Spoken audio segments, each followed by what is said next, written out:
महामातम अध्याय 2। जय श्री राधा वल्लभ श्री हरिवंश। पुराणों में वर्णित है, वैशाख महीने में पूजा स्नान करने से श्री हरि को बड़ी सरलता से प्राप्त कर सकते हैं और आपके लिए उन्हें प्राप्त करना और भी आसान है, क्योंकि आप पर श्री कृष्ण की साक्षात कृपा है, तभी आप ये वैशाख महामातम सुन पा रहे हैं। अब इस कृपा को बढ़ाते हुए ज्यादा से ज्यादा नाम जप कीजिए और प्रेम मन भाव से इस वैशाख महामातम को सुनिए। ये आपको अश्वमेध यज्ञ से भी ज्यादा फल देगा। तो अभी सुनते हैं वैशाख महामातम का दूसरा अध्याय। नारद जी बोले, हे राजन, वैशाख के समान कोई महीना नहीं है, संयुग के समान दूसरा युग नहीं है, वेद के समान शास्त्र नहीं, गंगा जी जैसा कोई तीर्थ नहीं, जल दान के समान दूसरा दान नहीं और भारिया के समान दूसरा सुख नहीं, खेती जैसा कोई धन नहीं और जीवन के समान कोई लाभ नहीं, उपवास जैसा दूसरा तप नहीं, दान जैसा सुख और दया के समान दूसरा धर्म तथा नेत्रों के समान कोई ज्योति नहीं है, भोजन के समान कोई तृप्ति, खेती के समान कोई व्यापार, धर्म के समान कोई हितकारी मित्र नहीं और सत्य के समान कोई यश नहीं है, आरोग्य समान कोई हर्ष, केशव के समान कोई रक्षक, माधव के तुल्य संसार में कोई पवित्र नहीं है। ऐसा परमोत्तम वैशाख मास शेषशायी भगवान को सदा प्यारा है। भगवान के प्यारे इस महीने के जो लोग बिना व्रत किए व्यतीत किए रहते हैं, वह धर्महीन होकर शीघ्र ही पशु योनि पाते हैं। उनका कुआं बावड़ी बनवाना, बगीचा लगवाना आदि सभी धर्म व्यर्था है, उनका कुछ फल नहीं होता। जो मनुष्य वैशाख मास में नियम पूर्वक भोजन आदि करते हैं, वे विष्णु भगवान की सायुज्य मुक्ति को अवश्य प्राप्त होते हैं, इसमें संदेह नहीं है। संसार में अनेक प्रकार के दान और व्रत है, परंतु उनके करने से शरीर को अत्यंत परिश्रम होता है, उनसे संसार में बार बार जन्म लेना पड़ता है। परंतु वैशाख मास में केवल स्नान कर लेने से ही प्राणी आवागमन के चक्र से छूट जाता है। यह सब दान करने से जो पुण्य होता है, संपूर्ण तीर्थों में स्नान करने से जो फल मिलता है, वह सब वैशाख में केवल जल दान करने से ही मिल जाता है।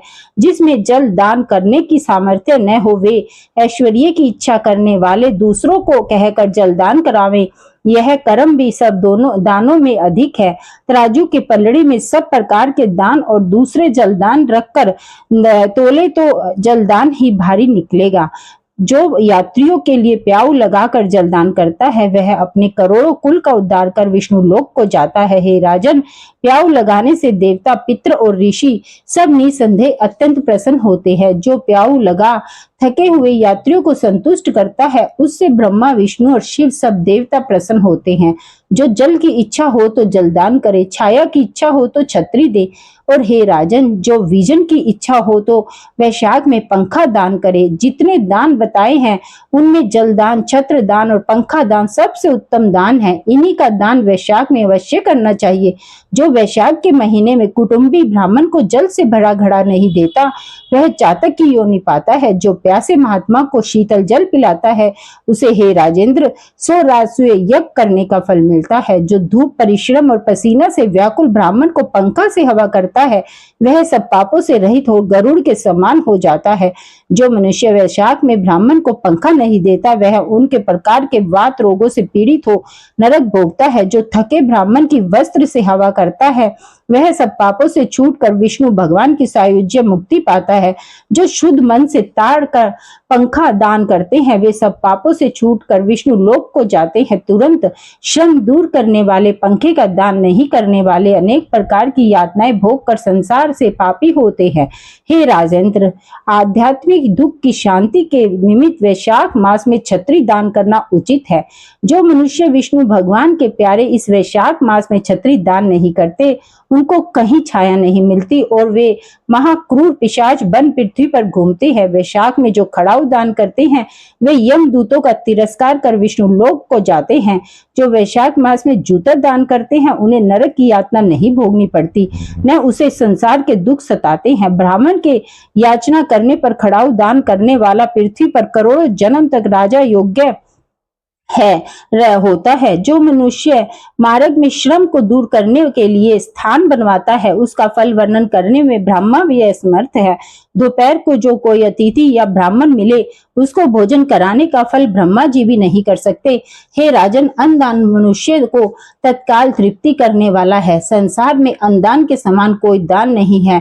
जो मनुष्य मार्ग में थके हुए ब्राह्मण को आश्रय देता है, उसको पुण्य करने की ब्रह्मा में भी सामर्थ्य नहीं है। भूखे मनुष्य को स्त्री, पुत्र, घर, वस्त्र, अलंकार, आभूषण कुछ भी अच्छे नहीं लगते हैं।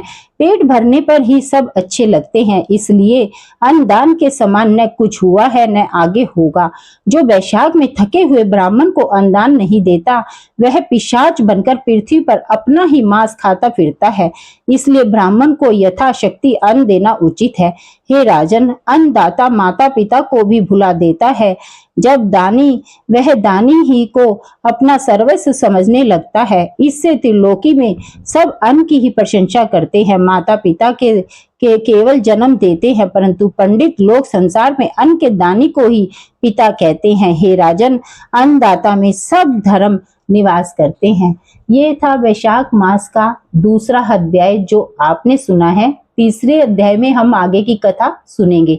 देखिए, वैशाख का महीना एक ऐसा है जिसमें हम दान छोटा सा करें, मटका ही जल का दान करें, उसका भी हमें बहुत बड़ा पुण्य होकर मिलता है। तो इसीलिए जल दान तो वैशाख के महीने में महादान माना गया है।